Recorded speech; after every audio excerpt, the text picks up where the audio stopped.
Hello,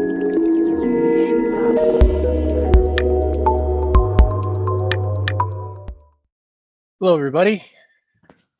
Welcome to this session.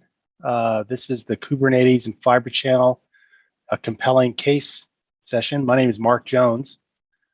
Let me share my content. Okay, great. I think we're all here and sharing now. So again, welcome. My name is Mark Jones. I am the FCIA, Fibre Channel Industry Association President Emeritus, and also the Director of Tech Marketing at Broadcom in the EMEA Connectivity Division. So this presentation today is brought to you by the FCIA in cooperation with SNIA. So I'll give you a couple slides on the FCIA. So if you're not familiar, this is the Fibre Channel Industry Association. We're a mutual benefit, nonprofit, international organization of manufacturers, system integrators, developers, vendors, and professionals and end users. We've been around for over 25 years. We're made up of leading companies in the industry, and there's a lot of fiber channel out there. We've shipped over 150 million ports since 2001, and there are probably 40 million ports that were shipped just in the last 5 years. So that's fiber channel is still going really strong. So in today's presentation, we're going to cover a number of topics regarding Kubernetes and using fiber channel storage with Kubernetes. That might not be the first thing that a lot of folks think of when deploying cloud applications and thinking about persistent storage. But one of the goals here of today's presentation is to give people the thought and the idea that fiber channel can be used. And there's actually a very compelling case in many circumstances to use fiber channel. And we'll kind of talk about the sentiments of cloud trends, what folks are doing to bring cloud native applications back into the data on-premise into the data center. And then we'll jump into how this works with fiber channel, how Kubernetes and fiber channel fit together. And then we'll talk about some of the requirements of both storage arrays and the fiber channel fabric to allow this to happen. So first, I'd like to cover some of the market trends. We had a roundtable discussion a number of months ago with a number of industry folks, including ESG, participated in the roundtable, and they brought some very interesting data to us about what people are doing in terms of trends for cloud and cloud storage. They had actually just completed in 2021 a survey made up of companies that are both in the cloud, have been in the cloud for a long time, and they are looking at the impact of containers to their data storage, both in the cloud and on-premise. And it revealed some really interesting trends from those users that I think we all can relate with, and what we're kind of seeing happening today. And it ties into the point that we're going to discuss here on Kubernetes and fiber channel. So when surveyed, they asked all these organizations their main perspective on their organizations on data. And what they found was the responses were 59% of them said that they identify data is core, or at least very much a huge part of their business. So no surprise there. Data is very important to companies. We all knew that. But digging in a little deeper, you got a little bit better understanding on their thoughts here. 48% that they have report they have more than a petabyte of data across their total environments, both cloud and on-premise. 48% that the data stored on-premise in their data centers on average. And then of that mix, 35% have annual growth for on-premise data on average, and 39% are continue to grow in the public cloud. So what this is really saying is that even though companies went to the cloud, sent a lot of applications and data out there, that they're continuing to invest in both areas, both in the cloud and on-premise. When asked about their top challenges for using containers, the responses were in priority: speed of provisioning, storage, and ability to scale up, ensuring data availability, and overall storage performance. So, this is something that they're concerned about when using containers, whether it's in the cloud or on premise. And then digging deeper, 57% of them said they are repatriating workloads back from the public cloud and deploying those back on premise. And when asked why, the top reason was data security issues, limited access to new technologies, inability to meet availability, scalability, and elasticity expectations from the organization, and then poor or unpredictable application performance. So, if you think about what Fibre Channel and enterprise storage has done over the many years since Fibre Channel SANs have been around, all those main concerns kind of play into what that technology does best. So it's no wonder then that 50% of Fibre Channel SAN users expect to accelerate their investment over the next 24 months. So I think we see here that there's some really interesting trends by the folks that have tried going to the cloud, some very great results. But they kind of look at it like, wow, going to the cloud was a great experience. Glad we did it. We saved a lot of money. It was a big realization of what we could do, but we need to move some of this back. Some of it's not appropriate out there. We need to move some of it back on premise to where we can control it and address some of those main needs that those survey responders saw there. But in the process of going out there, they had to migrate their applications.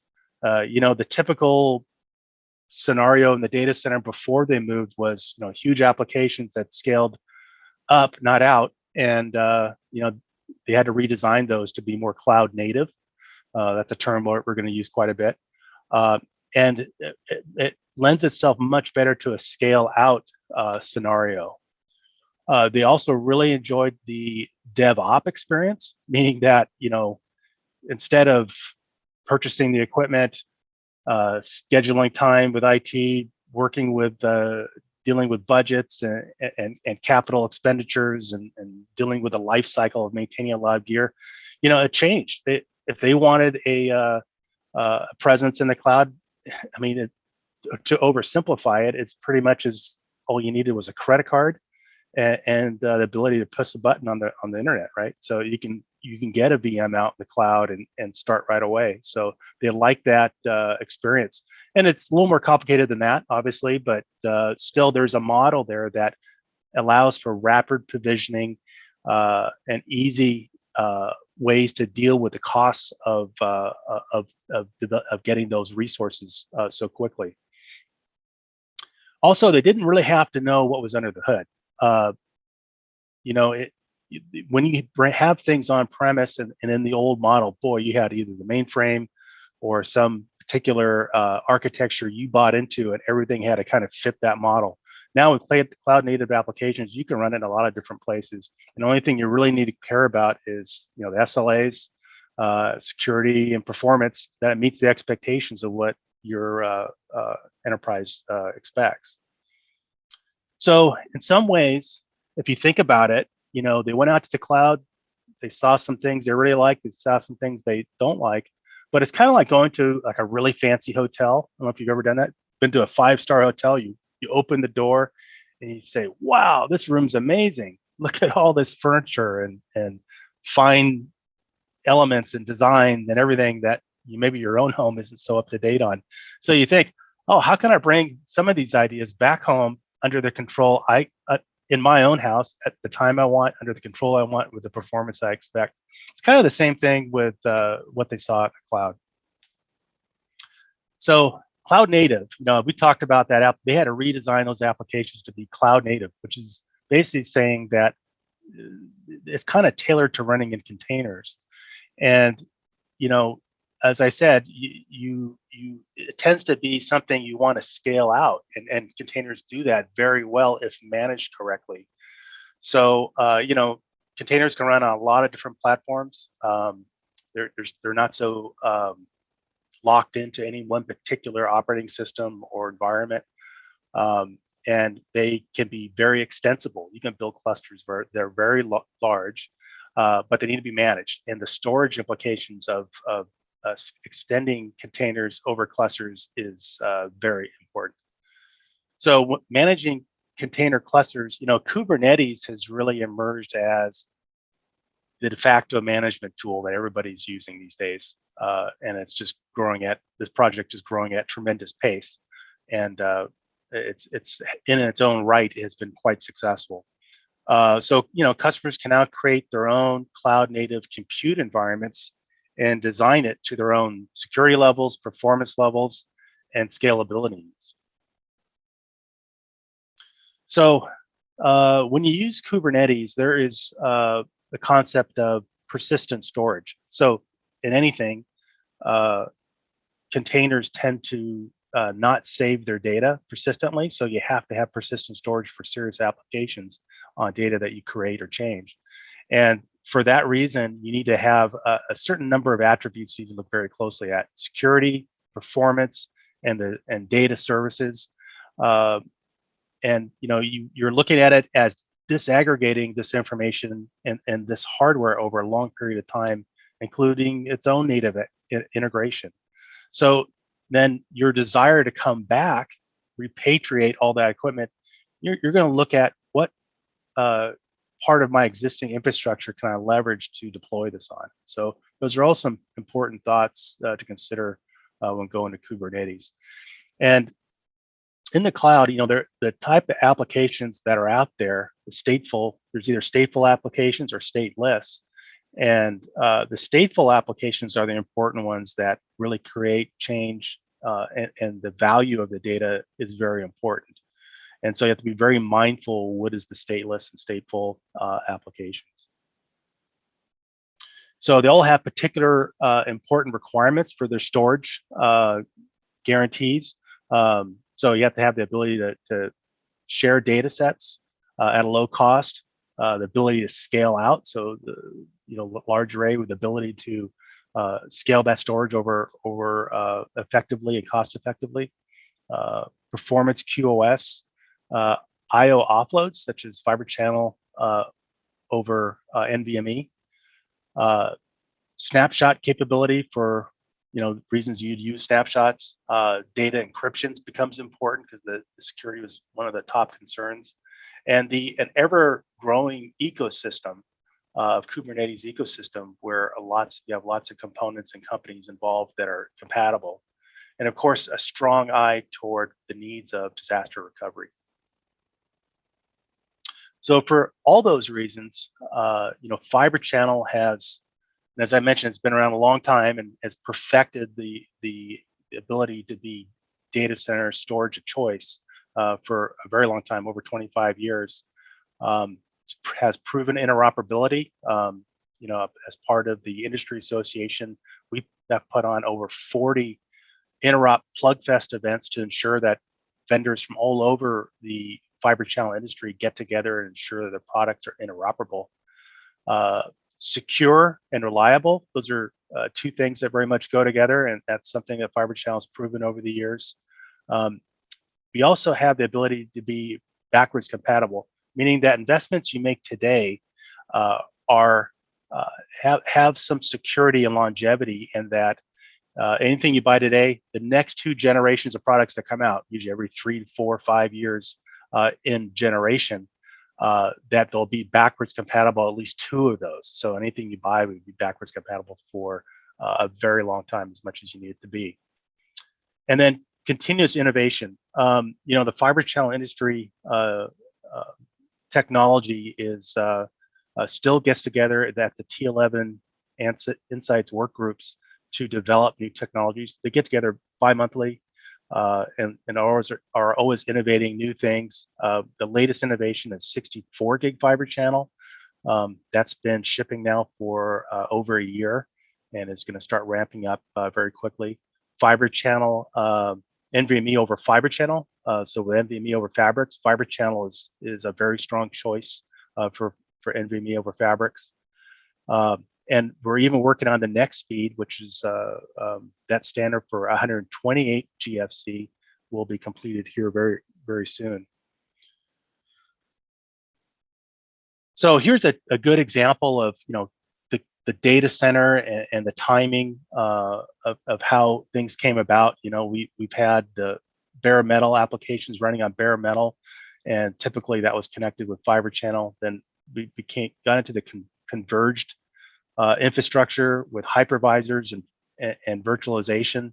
And here you can see, applications became virtualized. We're better utilizing the SAN innovations like FCIA and EMEA came along.